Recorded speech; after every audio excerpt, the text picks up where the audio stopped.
अखिलेश यादव का भगवा ब्रिगेड को शूद्र संदेश स्वामी प्रसाद मौर्य के रामचरितमानस पर दिए बयान को लेकर सियासत के पटल से उठ रहे सवालों पर दो टूक जवाब है। अखिलेश यादव ने सिर्फ स्वामी प्रसाद मौर्य का बचाव भर नहीं किया, बल्कि ये भी साफ कर दिया कि समाजवाद की सियासत में स्वामी प्रसाद मौर्य की जिम्मेदारी बड़ी होने वाली है।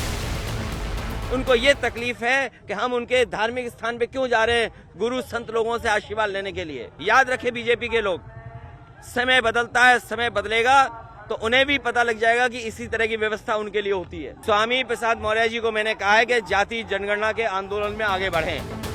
अखिलेश यादव का ये बयान स्वामी प्रसाद मौर्य से पार्टी मुख्यालय में मुलाकात के बाद आया। हालांकि अखिलेश यादव से मुलाकात के बाद बाहर आए स्वामी प्रसाद मौर्य ने पहले ही साफ कर दिया था कि अखिलेश यादव उनके समर्थन में है। अखिलेश यादव से मुलाकात के बाद स्वामी प्रसाद मौर्य ने साफ कहा कि रामचरितमानस पर दिए बयान पर वो कायम है।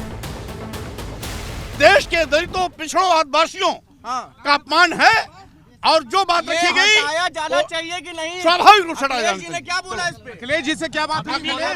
अखिलेश जी से आप स्वयं पूछिएगा। आपकी क्या बात? हमारी जो वार्ता हुई मैंने बता दिया। मैं सच के साथ खड़ा हूँ, आज भी मैं अपने स्टैंड पर कायम।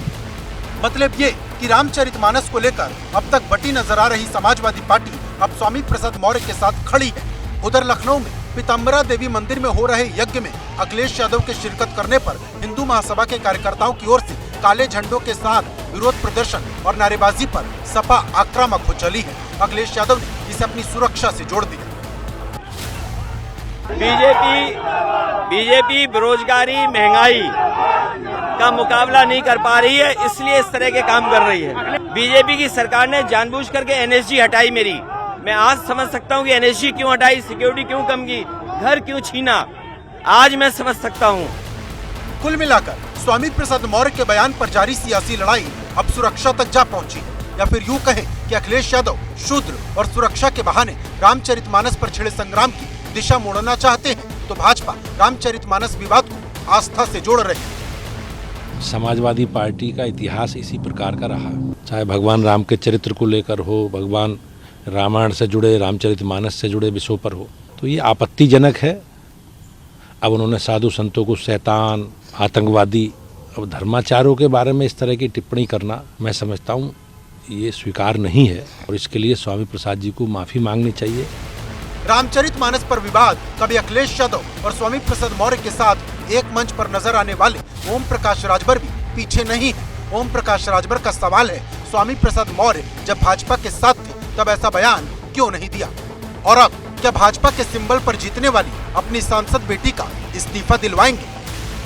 भारतीय जनता पार्टी की राजनीति शुद्ध रूप से हिंदू मुसलमान की होती है। क्या भगवान राम को त्याग देंगी? क्या वो इस्तीफा देंगी? लोकसभा से इस्तीफा नहीं देंगी, क्योंकि लालच है ना भाई। भगवान राम के सहारे तो वहां पहुंच गई दिल्ली, अब कैसे छोड़ दे भगवान राम को? पिता को क्या नसीहत दे रही हैं? हाँ, ये नसीहत हो कि पिताजी को अपने साथ ले लें, फिर भाजपा में ज्वाइन करा लें। जाहिर है कि रामचरितमानस पर जारी राजनीतिक विवाद का बवंडर थमने वाला नहीं है।